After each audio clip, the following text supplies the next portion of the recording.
Michelle, thank you and good evening to you. Well, the King has said today that the UK is eternally indebted to those who fought and lost their lives on D-Day. Events have been taking place in France and in Portsmouth, where 80 years ago, 150,000 men set off for the largest seaborne invasion in history. Hundreds of personnel parachuted into Normandy to remember those who did the same 8 decades ago.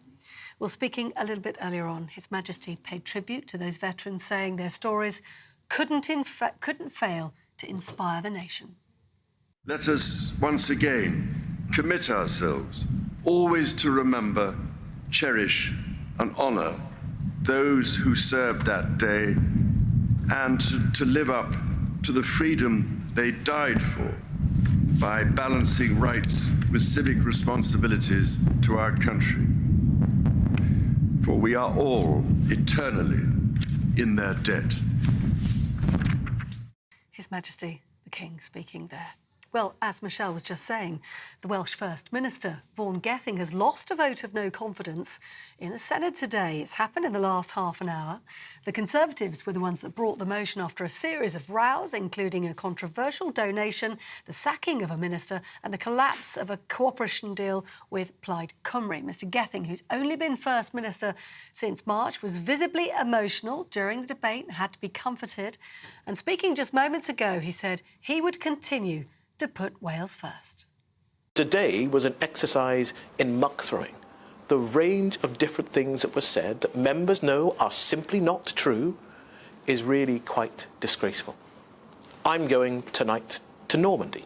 I should have been in Portsmouth today honouring our D-Day veterans. I will go to Normandy to do my duty for my country as any First Minister should. That means a long drive overnight to arrive to do the right thing tomorrow. That's how I feel about serving my country, and that's my intention now and for the future. Vaughan Gething, a short time ago. Now, politics and Sir Keir Starmer's accused Rishi Sunak of repeatedly lying during their television election debate last night over Labour's plans for tax. The statistics watchdog is looking into the Prime Minister's claims that Labour have a £38 billion black hole in the financial plans, as stated by the Conservatives. They insist it followed independent Treasury analysis, but the Labour leader says it's all a lie. What you saw last night was a Prime Minister with his back against the wall, desperately trying to defend 14 years of failure, resorting, and it was a flash of his character, an insight into his character, to lies. I don't say that lightly. To lies about Labour's plans, about health waiting lists, about, the tax, lies from the Prime Minister. Well, the Conservatives have hit back with the Energy Secretary, Claire Coutinho, reiterating the Prime Minister's claims. Keir Starmer couldn't do is he couldn't rule out the fact that his policies, as set out by the Labour Party, would cost families £2,000 in extra taxes. And he couldn't rule out the fact that pensioners, for the first time under Labour plans, would have to pay tax on their state pension next year. And actually, that's the substance of what people are choosing between. And I really thought, actually, it was quite shocking that on all of those major issues, Keir Starmer was woolly. He didn't have any clear plans or proposals to address some of the challenges that the country is facing.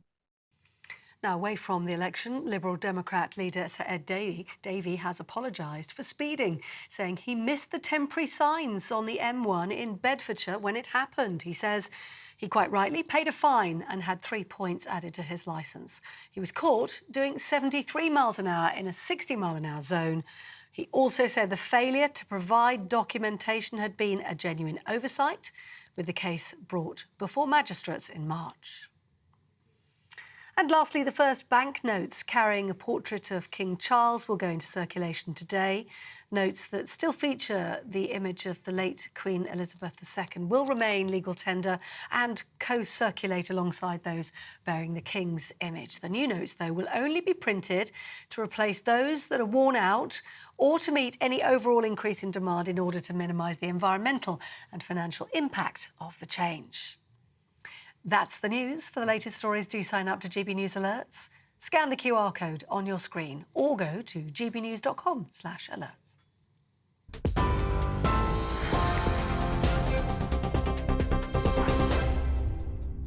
Thank you very much for that, Polly. I am Michelle Dewberry and I'm keeping you company until 7 o'clock tonight alongside me, reuniting two of your favourites, Peter Hitchens, the columnist for The Mail on Sunday, and Aaron Bastani, the co-founder of Novara Media. Good evening. Good evening. Good evening. If you're a regular viewer, this won't make much sense to you, but last time you was on, I think it was last week, I got an email from a viewer saying, we never got to the bottom of which of the two were the cuddly teddy bear. Do you remember that? Yeah.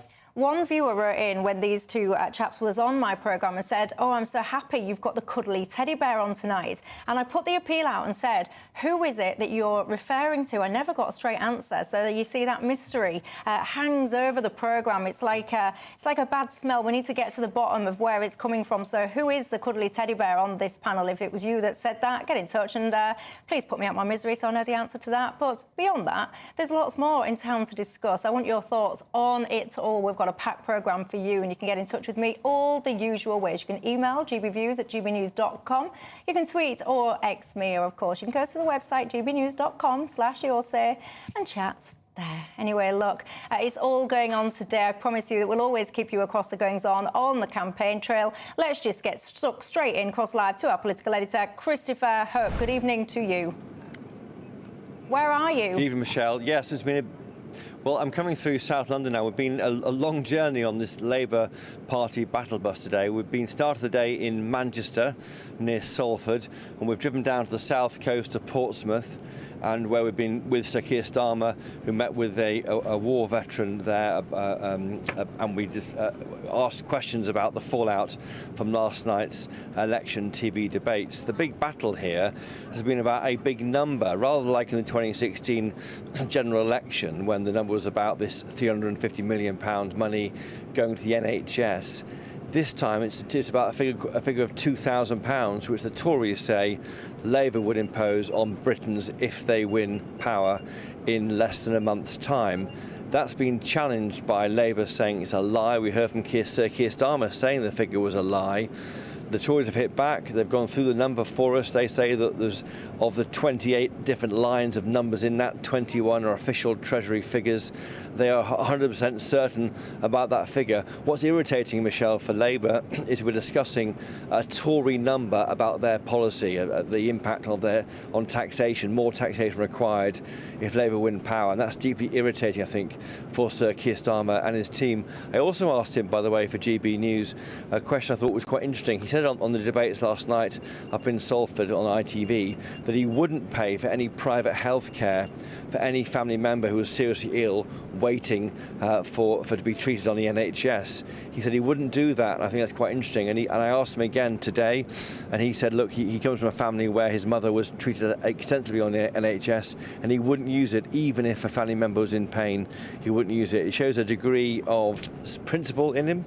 I wonder how many of our viewers would think the same if you could be paid as much as he's paid, £120,000 a year. Nonsense if you ask me, and I'll ask my panel about that in a second. Anyway, we'll carry on. Well, yeah, well, you might say it's nonsense. I mean, he believes it, but it's a good debate to have. If you are paid £120,000 a year from the state, and even then you wouldn't use some of that money to pay for a sick child or a sick relation to get well more quickly, that shows a degree of principle. He said that as Director of Public Prosecutions, Michelle, he never paid for private health care. So that's that battle with the Tories and Labour. Elsewhere, you know about Vaughan Gethin. That's a big deal in Wales. Just moments ago, he lost a no confidence vote in the Welsh Senate. Elsewhere, Ed Davey's been fined for speeding. And quite interesting, on the Reform UK front, the Reform UK party is now just 2 points behind the Tory party. Labour on 40, Reform UK on 19 points, Tories on 21, and that to me is fascinating. I'll read those again, forgive me. Tories on 19 points, Reform on 17 points. And that, to me, is interesting. It shows this bounce that Nigel Farage looks like it's given that party. And are we about to reach the point called crossover when Reform UK become, in polling terms, the challenger party to Labour? If that happens, maybe next week, it could happen with the direction of travel in the polls. That will be enormous. Interesting stuff. I was desperate the whole time you was talking. I was listening, obviously, but I was also hoping for you to stop at a red light, because we all talk about these battle buses. You're on this bus, but I think many viewers will be fascinated. They've never been on a battle bus. What is it? Like, I wanted the cameraman to be able to, I don't know if it's very professional or the done thing, but I wanted you to stop so I could get him to just pan around. I mean, look at that. Let me have a good nosy what's going on there. So when we say battle bus, so that's like basically a normal... It looks like a national holidays coach trip. Who are these people then? Are these journalists or...? There's some journalists from national newspapers. Essentially what happens is Sir Keir Starmer travels separately to us. Right. There's a branded battle bus run by Angela Rayner. She's deputy leader, and that goes around other parts of the country. We're on this national press bus. We've been following... Slightly cheap seats, but there is a branded bus, and in fact when I'm with the Tory party, I was with that on Monday. That was a branded bus, and at the back of it there's of the bus, Michelle, if we do this again, I'll take you around the back of it, because there's a table and some sofa where you can discuss Oh, Mrs. He's just gone under a tunnel. It was just getting interesting. Then he said he's going to take me around the back of the bus next week. Goodness gracious me, I can tell you where I'm from. That means something entirely different to what Christopher was suggesting. Anyway, look, let's bring the conversation into the studio. Look, there's much I want to unpick. Should we start on this Vaughan Geffin situation, Aaron? Where are you on this? Happily. Very Kenneth Williams, Frankie Howard from your man on the battle bus there with the double entendre. Anyway... On Vaughan Geffin, I mean, I don't know if your viewers have seen this elsewhere. I think there was on some footage of it earlier on of him crying. I can only presume he's crying because he might have to give the £200,000 back. But it is amusing, but it's also quite serious. On the one hand... there you go, he's getting a consoling rub on the shoulder. Well, £200,000 is a lot of money.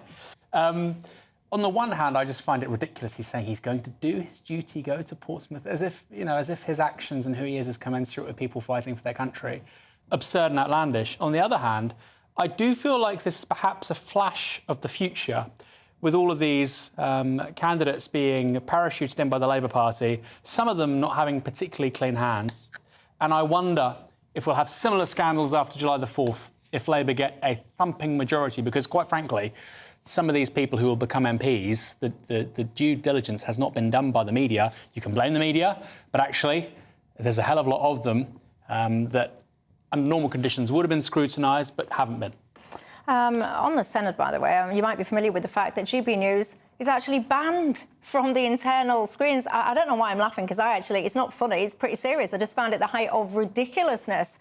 They took that decision, do you remember, after the goings-on? I think it was with the Lawrence Fox stuff and all the rest of it. Absolutely ridiculous. That was a stupid excuse. That whole situation was resolved. I think I should start a mini-campaign. I'm sure that all the people in the Senate, they want to and should be able to hear what you two delightful gents are talking about on this show tonight. Anyway, what do you make to the goings-on? Very little. Oh. I'm sorry. Why? I do try to maintain an interest in an awful lot of things, but Welsh politics is one that I've never really succeeded. Oh, I hear all the Welsh viewers switching off. Well, I'm sorry about it, but it's true. I can't sit here and try to speak knowledgeably about a subject of which I know absolutely nothing. So I won't. Well, speak knowledgeably. Is that a reasonable thing to do? People should do it more on television. I don't know. I mean, I've got to be honest, it's a bit rubbish for a debate programme, but I appreciate it, actually, because if some people did actually say, it's not my forte, I'll move on, actually, the society might be a better place. Well, I shall move on then, and I'll ask you about the leaders' debate last night. Yes. I assume you watched it. Who do you reckon won? Oh, I think there's no doubt at all that Rishi Sunak won. It was quite interesting to see that a Prime Minister actually dishing it out to a leader of the opposition when it should have been the other way around. I wasn't particularly surprised by that. It's not because Sunak is so good, because he's not particularly good, though anybody who's been educated at Winchester should be reasonably good, but because Keir Starmer is so bad. I mean, he is an awful debater, and he doesn't have any presence. And he really wasn't managing at all. It's not an occasion where he was ever going to do well, but I was surprised how badly he did. One just wonders how much impact it will have on anything, but I don't think there's any doubt that Sunak came out of it better, whichever one you like or don't like, or if, like me, you're indifferent between them. It's beyond question. I also think it took a very long time to rebut this £2,000. It was kind of like a bit of a right hook there. Rishi Sunak saw it landing, kept repeating it. We was watching it at home. I was shouting at the screen, well, if it's not true, say it's not true then. Say it's not true, say it's not true. But it took him ages to actually come back and say that that wasn't true. What do you make to that? Well, Starmer's rather robotic. And I think if there's a variable that's thrown into the field which he isn't prepared for, it's almost like it doesn't exist and he won't respond to it.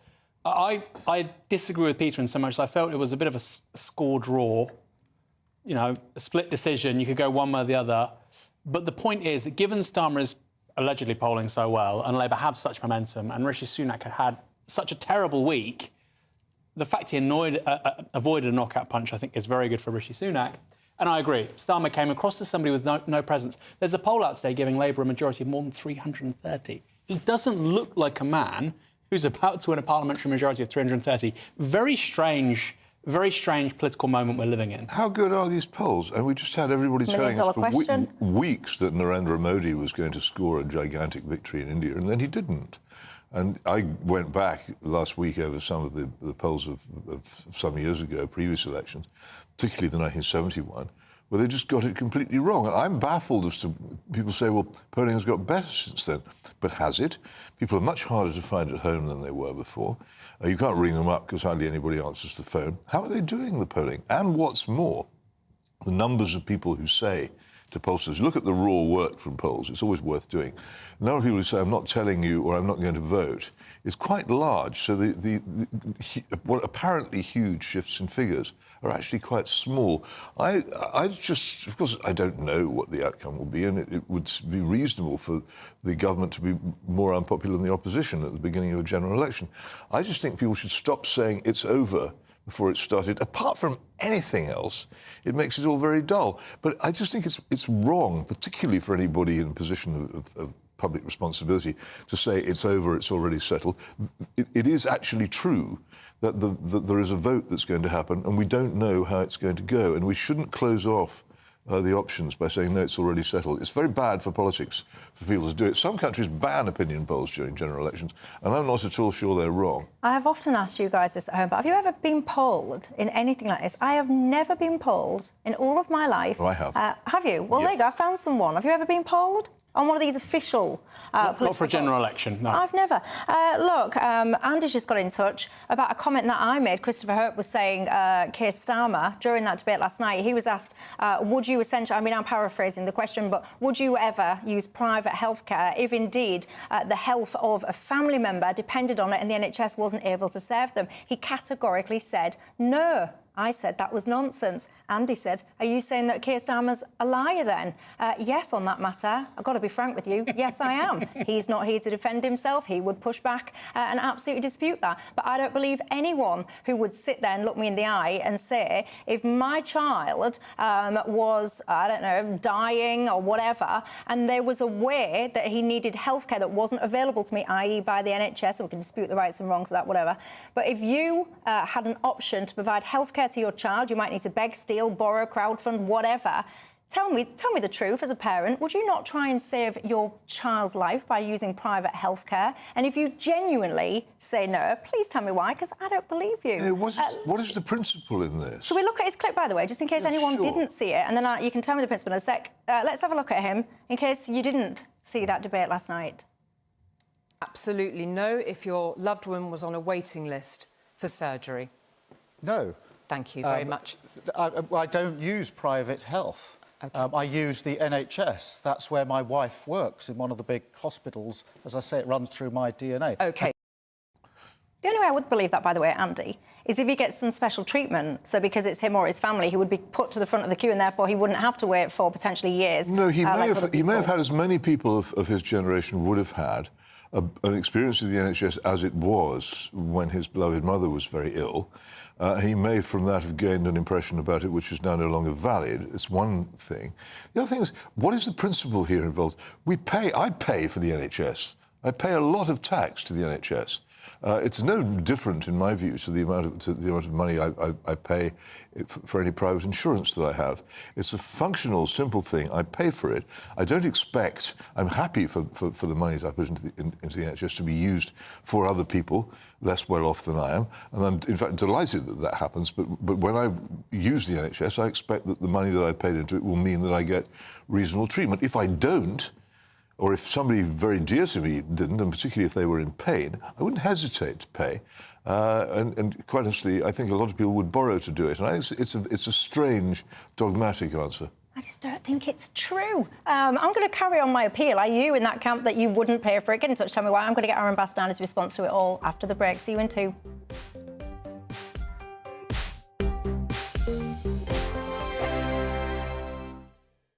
This is GB News, Britain's news channel.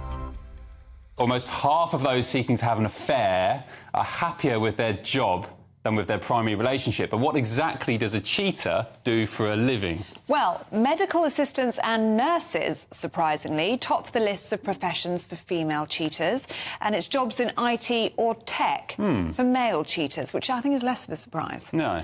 This is all according to a survey by the dating site Ashley Madison. OK, so why do people cheat? To answer this, we're joined now by broadcaster and psychotherapist Lucy Beresford. Good morning, Lucy. Morning, Lucy. So, is it OK of me to say naughty nurses in this day and age? Am I going to get cancelled for that? You're out. Yeah, I'm out. Been cancelled. See ya. There's the door. But yes, you're talking about the caring professions, and I think it's very appropriate. I'm surprised by that. Women, well, because they're very nurturing, very loving, very giving, whereas the males who are in tech and IT, very strategic. Is there a link between high-pressure jobs, maybe nurses infamously, you know, they're working long hours, underpaid, stressed out? Is there a link between jobs of that nature and cheating, maybe as a relief? Absolutely. Is it just about sex, or is it about emotional connection? Is it about emotional validation? And increasingly, people are discovering that their primary relationship is just not a place where they feel safe. This survey found that personality didn't actually come into it that much. It was about half and half if you're an introvert or an extrovert that you'd be likely to have an affair. I think that's right. And I think that just speaks to the fact that all people want to have a good emotional connection. So it doesn't matter whether you're really social or whether you're someone who has to recharge your batteries in private time, that actually we only ever want 3 things in life. We want to feel safe, we want to feel loved, but we also want to feel heard. And in increasingly a number of marriages and long-term relationships, we get into grooves, we get into ruts, and we stop hearing our partner, we stop listening to them, and they stop listening to us. The People's Channel. We're proud to be GB News, the People's Channel. And as you know, we always love to hear your views. Now, there's a new way of getting in touch with us at gbnews.com/yoursay. By commenting, you can be part of a live conversation and join our GB News community. You can even talk to me, Bev Turner, or any of the members of the GB News family. Join me, Nana Akwe, for an informative, interactive news programme with a difference. It's fun. It's true. You're not wrong. No one will be cancelled. Lovely. Join me from 3 p.m. every weekend, only on GB News, Britain's news channel. Join me, Neil Oliver, every Sunday night at 6 p.m. on GB News. And if an hour is not nearly enough for you, go to gbnews.com for special extended episodes online every Friday at 9 p.m, where we can truly get into the nitty-gritty of what's going on. GB News, Britain's news channel.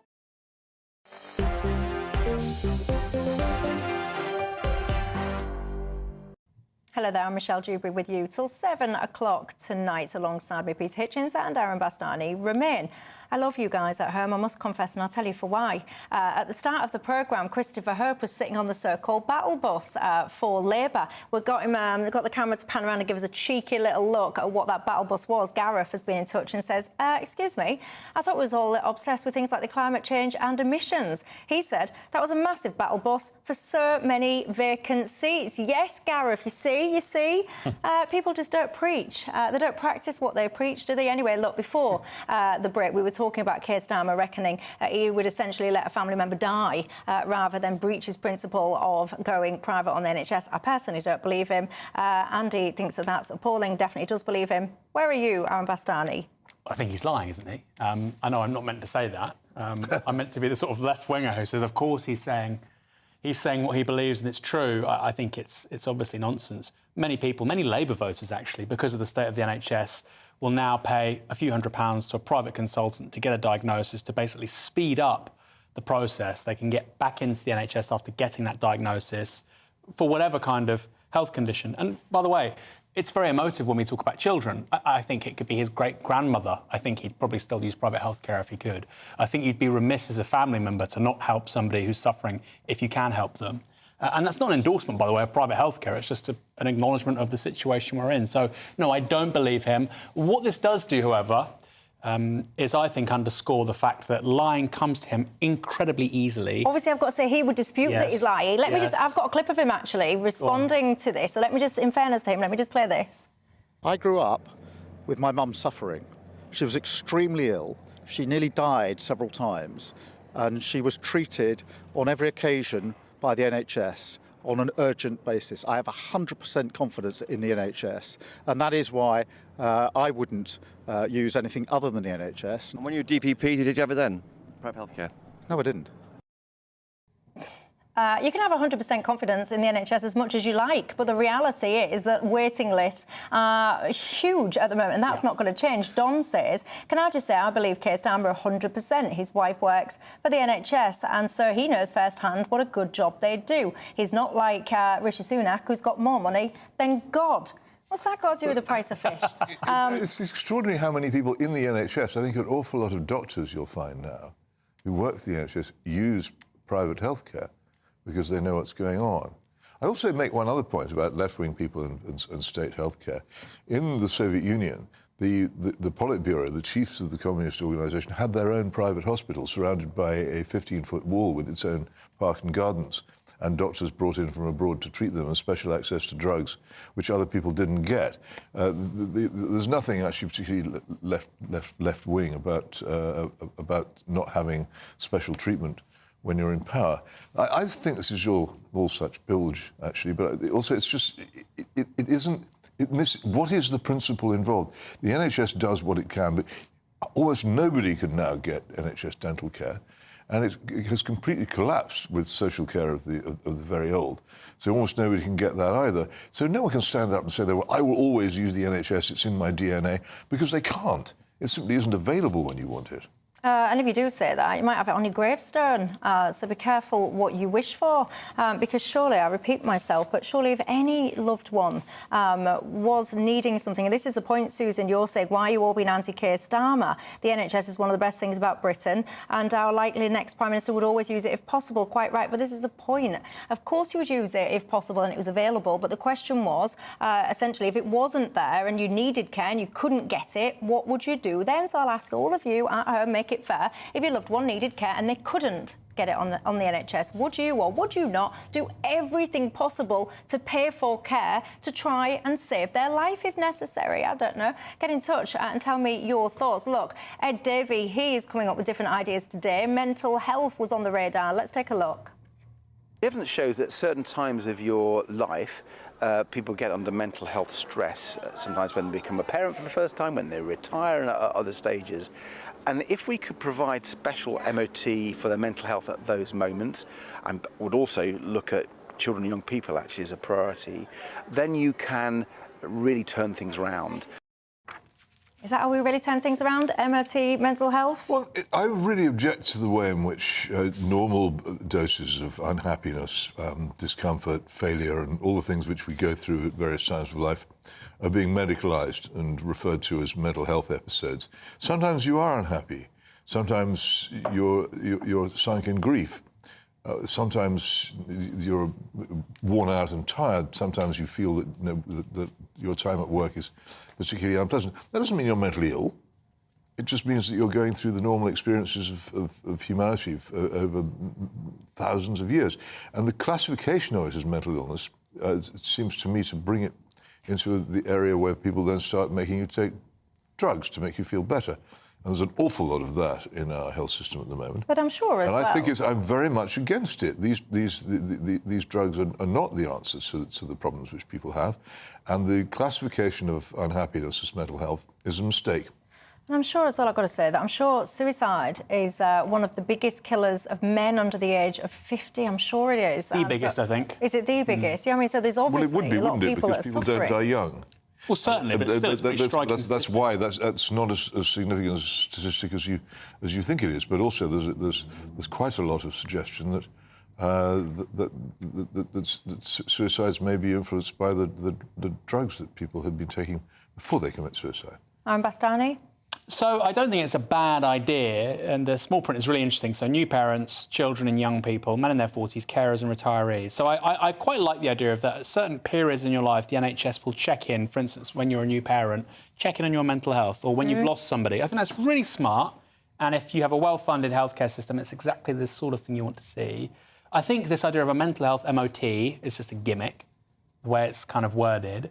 It's going to cost £70 million in terms of the NHS, not a huge amount of money. But who's going to fund it? Tax evasion, the magic tax evasion tree. I don't believe in the money tree, the magic money tree, but there is definitely a magic tax evasion tree. If you want to argue for improved services in the NHS, or indeed any public service, you're going to have to be serious about how it's funded. And yes, we can clamp down on tax evasion. Yes, it would probably get a fair whack of money. But I am hesitant with this kind of stuff where actually tax evasion can do everything. We don't need to change anything. We don't need to increase any taxes. I don't really like that kind of politics. What do you think about the Labour policy? I mean, obviously, I've not seen the manifesto, so I don't know if it's still a thing or will be in their next manifesto, but about mental health professionals in every school. Is that a good idea? I'm not opposed to it. I think mental health is costing this country so much money at the moment. People will hear numbers and proposals and they say, well, we can't afford that. I think in some instances, actually, we can't not afford it. If you're looking at lost days to work now, ill health is rocketing, and it's particularly mental ill health, and it's particularly amongst younger workers. Now, I don't think there might be a few people swinging the lead there, telling their boss that they've got mental health challenges because there's absolutely no way of proving it whatsoever? Well, that's your read on it, but what I would say... No, it's not my read. I didn't say that's the case or not. I'm just asking you. Well, no, that's one read. OK, my apologies, Michelle. That's one read on it. I take mental health very seriously, no, I know by you the way. no, and before, because people get in touch and go, oh, Michelle, tell Michelle, I've had my own mental health challenges and I wouldn't wish them on anyone. So I'm not flippant about mental health when it's actual proper mental health issues. My apologies. That's one read on it, and many people have that read on it. What I would say is, well, right now, because there's such poor mental health provision with the NHS, it's so inconsistent, we don't know. I think if you've got top quality care available to people, then if it is an excuse, and I actually think a lot of the time it isn't an excuse, that's not really going to work. So I think we lose a hell of a lot of value, productivity, good people to mental ill health, and I think we should be spending more money on it. And I think we've got a bit of a false economy where we say we can't afford to spend money on it. Let me ask you this. I almost don't even want to ask it because I know that people will start getting in touch saying, oh, Michelle's really heartless. I care about people's mental health. I've had my own and I've spoken publicly about that, so I'm not undermining it. Do you think we're resilient enough as a nation? No, we're not. I think that we've become far too inclined, as I say, to medicalise things which are normal, to show too much of our emotions, and to be less stoic. And I think we should be more stoic. I think we were a better country when we were more. And everyone says, "Oh, stiff upper lip." What was wrong with it when we just took it? We're today and tomorrow celebrating the D-Day invasion. The kind of people who went on those landing crafts and ran into actual gunfire on those beaches were stoical people of the kind we don't really bring up anymore. They were the same people as us physically, but they grew up in a different culture. And I think in many ways it was a better culture than... But those people struggled deeply, and I would argue that, I mean, we have many veterans getting in touch with this programme, actually. We covered this last night, didn't we? About a young veteran that had died through PTSD, and a lot of people got in touch and said, so whilst we might have had a stiff upper lip mentality, so people might not have talked about it, didn't mean to say that they weren't suffering massively. But what do you think about resilience? Well, that's true, and also, look, alcoholism, domestic violence, you know, today that would be pathologized, and I think it's good that we pathologize it. There's some truth to what Peter's saying, but I think... Oh, thank you. I think it's good to probably over-pathologize these things and under-pathologize them.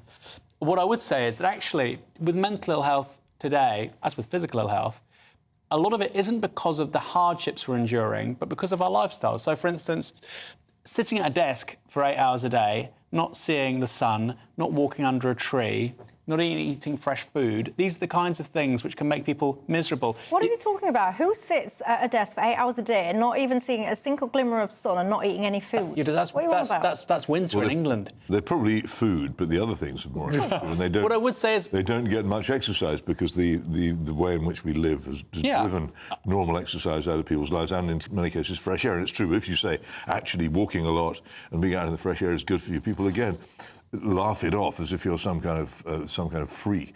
The truth is that the whole mental health apparatus in this country, and indeed the Western world, is based on subjective assessments, not objective, and yet it gets the same treatment and is given the same reverence as physical medicine, which is based on objective diagnosis. I think it's time we stopped equating the two and gave a much, much harder inquisition to the mental health people. You two will have strong opinions. You two? I was talking about you two, Andy and Karen. I wanted to read yours out. Andy and Karen, you said we're very disappointed you're not discussing the Welsh First Minister. We did. At the start of the programme, grant you that. It was a short debate, and if you watch it back, you'll see why. But we did cover that at 6 o'clock. I give you my word. After the break, I want to talk about a couple of things. I want to talk prisons and what we do about the problems there, but I also want to ask why. Over 50% of Britain's young people saying that they don't believe that Israel has a right to exist. See you in 2.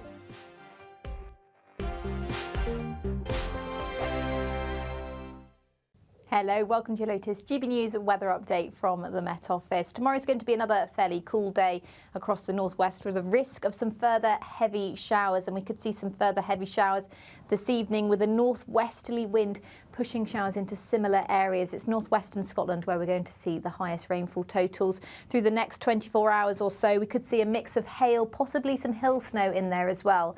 We could also see some showers as far south as southwestern England overnight tonight. Many western areas seeing a bit more in the way of cloud tonight compared to last night. So it will be a bit of a milder night for some of us, but I think still where skies stay the clearest, there's a risk of a rural grass frost. So potentially another chilly start for some areas, particularly across eastern Scotland, where it will be a bright start to the day, plenty of early sunshine. But notice we've got some bright colours on those showers, showing the heaviness of them through tomorrow morning. We could see some spray on the roads because of that across western areas of Scotland, in towards northwestern England as well as parts of Wales. The Midlands as well, potentially seeing some fairly heavy showers, but most of us getting away with a dry and bright start despite the chillier feel to things at the moment.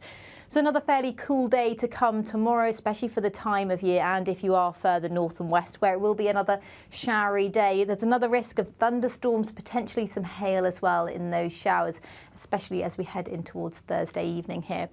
Elsewhere across Wales, central areas of England and across the south coast in particular, they still feel fairly pleasant in the sunshine, highs of 18, possibly 19 degrees, so that's not too bad for the time of year.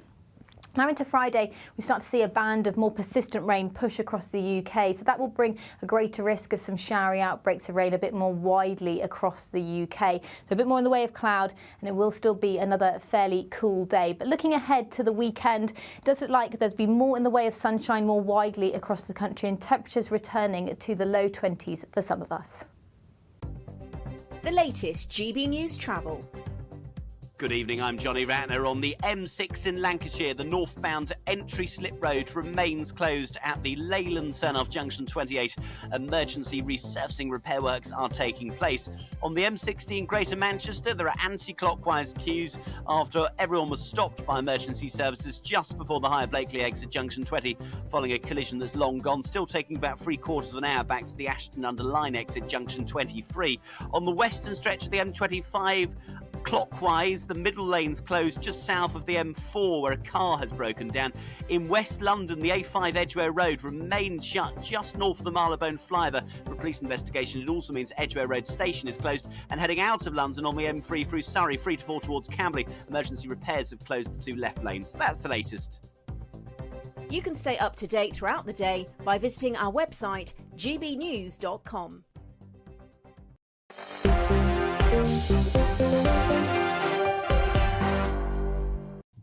Hello there, Michelle Dewbry till 7 o'clock. Aaron Bastani, co-founder of Novara Media, and Peter Hitchens, columnist for The Mail on Sunday, alongside me. Two things. A, I'm still searching for the person that described one of these two as a cuddly teddy bear. I want to know who you're talking about.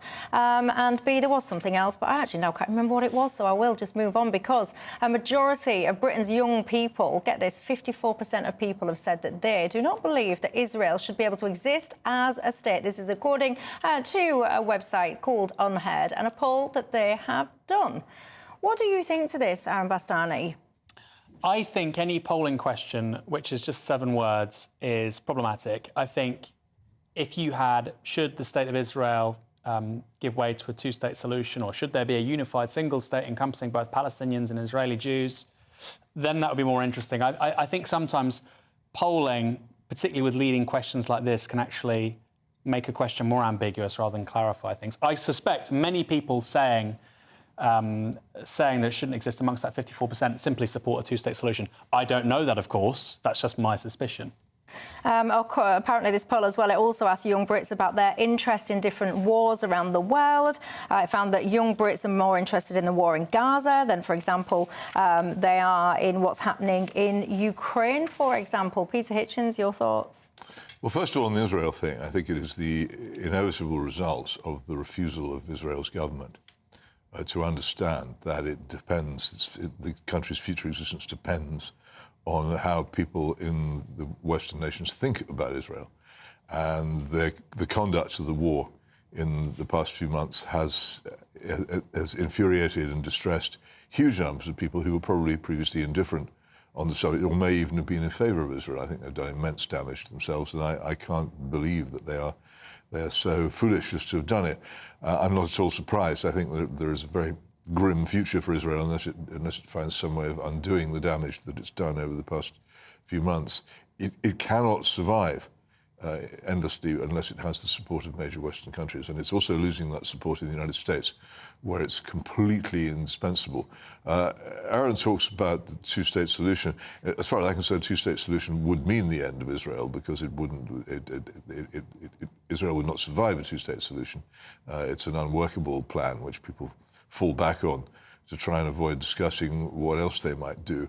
But it's not really the issue. The thing is, there are all kinds of things which people used to understand. They used to understand the reason why Israel existed in the first place, namely the unique massacre of Jews by Hitler, to which there is no parallel in human history. And the other thing was that they understood that Israel, if it wasn't strongly defended, would be destroyed by its neighbours. But these things have gone, and as a result, we have growing indifference or hostility to Israel in Western public opinion. It's very bad news. And social media obviously plays a huge part in this. You've got that big campaign, we've discussed this before, the All Eyes on Rafah. I mean, that has become, I want to say it's become the latest thing, and that makes it sound really disrespectful. And it's not, I don't intend it in that way, because what is going on, the imagery coming out of Gaza is just beyond anything. It's horrendous. You cannot fail to be moved by that. But what I meant by my comment is I bet a lot of people are putting that as their profile, and when you ask them questions about it, they probably wouldn't know much of the detail behind it. Well, hardly anybody knows the details. They'd want the killing to stop. And the point is, it's not stopping. It's not stopped for months. And I think what Peter said there is very astute. You cannot have members of the IDF destroying homes, putting on women's underwear, murdering children, and vast reams of this being uploaded to TikTok and to Instagram and to Telegram, and expect there to be no political overhead. Clearly, there's going to be a massive political overhead. And the point you were saying about Israel depends on Western support, that's now been forgotten by many Israeli politicians, particularly on the right. They think they can do this without the support of the US and the support of the European Union. And I suspect they're going to find out that's not the case in a very, very hard way. Yeah, and social media, of course, many people often don't really know what to believe, because, like you say, the images are so heart-wrenching. Anyone, unless you're made of stone, you're going to be moved by what you're seeing, but some people... But the images of the Hamas attack in October were heart-rending as well. Indeed. And if Israel had left it at that and not retaliated, then I think the world might have a wholly different... Well, as I said, this poll comes out on the website On the Head. I think it's released tomorrow. In a separate question, these people were also asked, who do they think is more to blame for the war in Gaza? Half of the people blamed the Israeli government. A quarter said Hamas, and apparently only 19% responded all equally. There you go. What do you think to that? Get in touch and let me know after the break. Oh, my favourite topic, law and order. What do we do about the absolute mess that is prisons in this country? David Blunkett says we need, like Nightingale courts to get rid of the backlog, and we need a network of mini prisons. Is that the answer? See you in 2.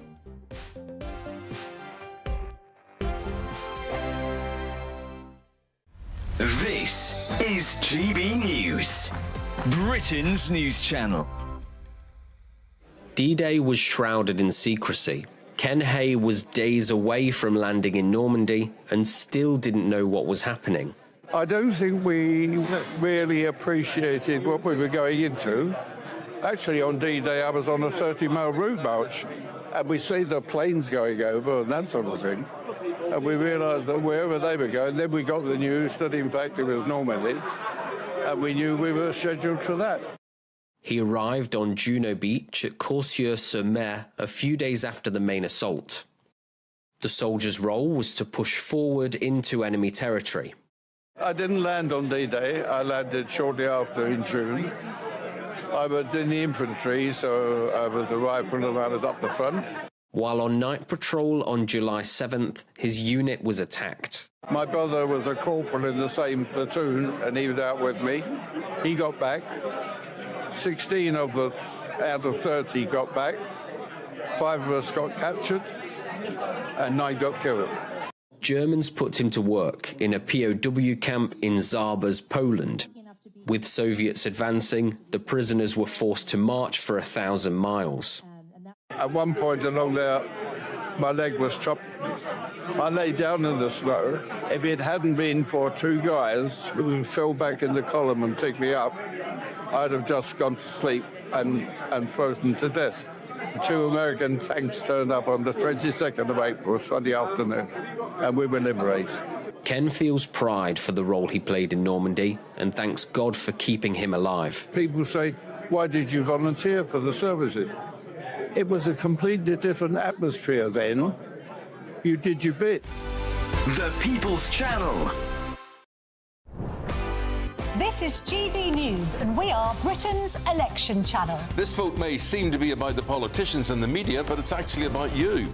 We won't forget that. Join us up and down the country as we follow every moment together. More than ever, it's important to hear all sides as you make your decision in the run-up to polling day. This is GB News, the People's Channel. Britain's election channel.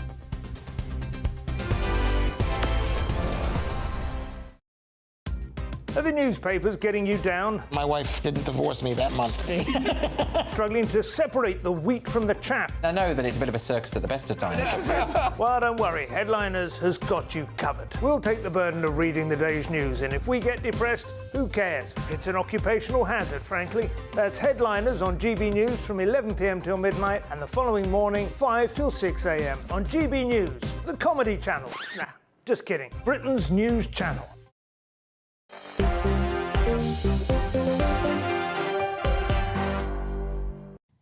Hello everybody, I'm Michelle Dewberry back with you till 7 o'clock tonight alongside me, Aaron Bastani and Peter Hitchens. Remain. Let's just crack straight on with one of my favourite topics of all time, law and order, and what on earth do you do with criminals? I always say it's a good job I'm not Prime Minister.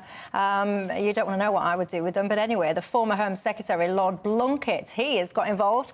We know that the prison system is a mess. We know that in some cases now, Aaron, we're having to release people early. He's suggesting 2 things. 1, Nightingale courts, essentially pop-up courts to deal with the backlog, and 2, a network of so-called like mini prisons. What do you think? Well, in terms of the courts, I mean, the first thing I would say is you just need to reverse austerity that came after 2010. So cuts to legal aid, cuts to CPS, that all needs to be reversed. And when people talk about pop-up anything, I start to sort of break out in a rash. It tends to mean you're not particularly serious about a problem and solving it in the long term. Because, of course, pop-up means short-term. Yeah, to get rid of the backlog. Yeah, get the backlog under control. Yeah, but again, it's a gimmick. I think you could just say, look, the government after 2010 made a serious error by cutting legal aid, by cutting funding to the court system, as they did. We're going to reverse all of it. That, to me, would be more sensible. In terms of prisons, I mean, one way of reducing the prison population and creating some space, and I know Peter won't like this one little bit, is decriminalising cannabis. Peter Hitchens. Well, on the contrary, if you do that, you'll have fuller prisons because there will be more violence and more very severe violence committed by people who've who've gone out of their minds on that unpleasant drug. But that's not really the point. You can't do anything about this quickly. The destruction of the British criminal justice system has been a long, slow business. And one of the key problems of it is that now people don't go to prison until they've already become habitual criminals. The idea of prison is that you encounter it on a second offence very early in a criminal career, and it is a shock enough to persuade you that you don't want to go back there. What happens now is that people commit many crimes before the police even pay any attention to them. Then there are the fines they don't pay. Then there are the suspended sentences which are not activated, and the community service they don't do. And after several years of this, the system finally runs out of options and sends them to prison, by which time it's far too late. If you do a Google search of local newspaper headlines for the headline, the phrase in spared jail, each week you will find dozens and dozens of cases where people are spared jail by magistrates or judges for offences which 20 years ago would have seen them sent straight there. It's not new that we're keeping people out of prison. The sentences which are pronounced by judges are invariably dishonest. Almost invariably dishonest. There are one or two which are not. They say that someone's going to prison for 9 years, they're going to prison for 4.5. They say they're going for 3, they're going for 18 months. The sentences are deliberate lies. They're automatically halved on passage. So all this is going on. You can't, in a few months of Nightingale courts or pop-up prisons, do anything about it. Where is David Blunkett going to put these prisons? You're going to go down to your local recreation ground and find that someone has put a mini prison up there. And how long is it going to be before it goes away? It may be proclaimed to be temporary, but most temporary things in this country, especially the bad ones, tend to last for years, if not becoming permanent. It's not serious, and I'm sorry. David Blunkett, he's a likeable man and has much to be said for him, but I think this is actually no use at all. I've got, like I say, it's always a good reason, it's a good job that I'm not the Prime Minister of Britain, because I would have a few suggestions as to how you would reduce the prison population, that's for sure. I would start with those people where it's absolutely beyond any doubt whatsoever they've done things like tortured children. Those people, I could tell you, they wouldn't be in prison. I'll leave you to guess what I would do with them. One of my viewers, he's got in touch, says not happy that Peter Hitchens wouldn't debate Welsh First Minister. He says we represent all of the UK, not England, so I'll give you the final closing words on Vaughan Geffin, Aaron Bastani. Well, it is called GB News, Peter. And I'm going to twang his braces at the end of the programme. Sparing the audience of GB News my completely worthless thoughts on something about which I just know nothing. I can't say anything interesting about it, so I shall hold my tongue. Well, there you go. Do you want to say anything about him before we go, quickly? No, I just think I tried really hard there, dear viewer that's just tuned in. I will say something very quickly, which is that he had a rather dodgy resume before taking a very important job, and I suspect that will be the case for a fair few Labour MPs who enter the House of Commons after July the 4th. I tried really hard, actually, to try and find a viewer that would do as Keir Starmer says and absolutely refuse to use private healthcare if NHS care wasn't available in a timely manner.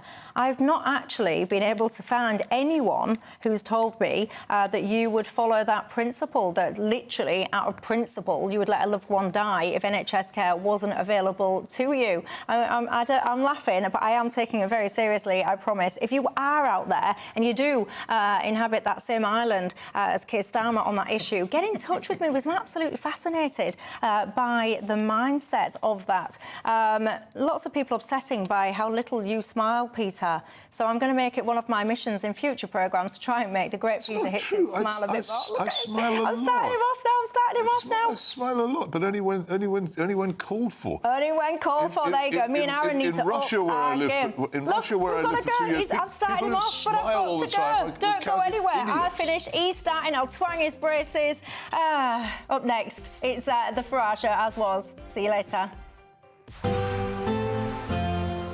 A brighter outlook with Box Solar, sponsors of weather on GB News. Hello, welcome to your latest GB News weather update from the Met Office. Tomorrow's going to be another fairly cool day across the northwest with a risk of some further heavy showers, and we could see some further heavy showers this evening with a northwesterly wind pushing showers into similar areas. It's northwestern Scotland where we're going to see the highest rainfall totals. Through the next 24 hours or so, we could see a mix of hail, possibly some hill snow in there as well. We could also see some showers as far south as southwestern England overnight tonight. Many western areas seeing a bit more in the way of cloud tonight compared to last night. So it will be a bit of a milder night for some of us, but I think still where skies stay the clearest, there's a risk of a rural grass frost. So potentially another chilly start for some areas, particularly across eastern Scotland, where it will be a bright start to the day, plenty of early sunshine. But notice we've got some bright colours on those showers, showing the heaviness of them through tomorrow morning. We could see some spray on the roads because of that across western areas of Scotland, in towards northwestern England, as well as parts of Wales. The Midlands as well, potentially seeing some fairly heavy showers, but most of us getting away with a dry and bright start despite the chillier feel to things at the moment. So another fairly cool day to come tomorrow, especially for the time of year, and if you are further north and west, where it will be another showery day. There's another risk of thunderstorms, potentially some hail as well in those showers, especially as we head in towards Thursday evening here. Elsewhere across Wales, central areas of England and across the south coast in particular, it still feel fairly pleasant in the sunshine, highs of 18, possibly 19 degrees, so that's not too bad for the time of year. Now into Friday, we start to see a band of more persistent rain push across the UK, so that will bring a greater risk of some showery outbreaks of rain a bit more widely across the UK. So a bit more in the way of cloud, and it will still be another fairly cool day. But looking ahead to the weekend, it does look like there's been more in the way of sunshine more widely across the country, and temperatures returning to the low 20s for some of us. Looks like things are heating up. Boxed boilers, sponsors of weather on GB News.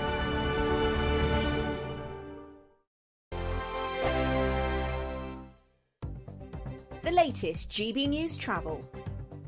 Good evening, I'm Johnny Ratner. On the M6 in Lancashire, the northbound entry slip road remains closed to junction 28, the Leyland Tunnel, for emergency resurfacing repairs. On the M1 in Leicestershire, there are southbound queues after everyone was held briefly just before the Leicester exit, junction 21 of the M69. After a car broke down, all lanes are now back open. Further south on the M1, there are northbound queues from junction 12 to 13 towards Bedford, where an accident involving a car blocking off lane 3. Of course, lane 4 already closed off because of the roadworks. On the M3 in Surrey, the two left lanes are shut, southbound 3 to 4 towards Camberley for emergency resurfacing repairs.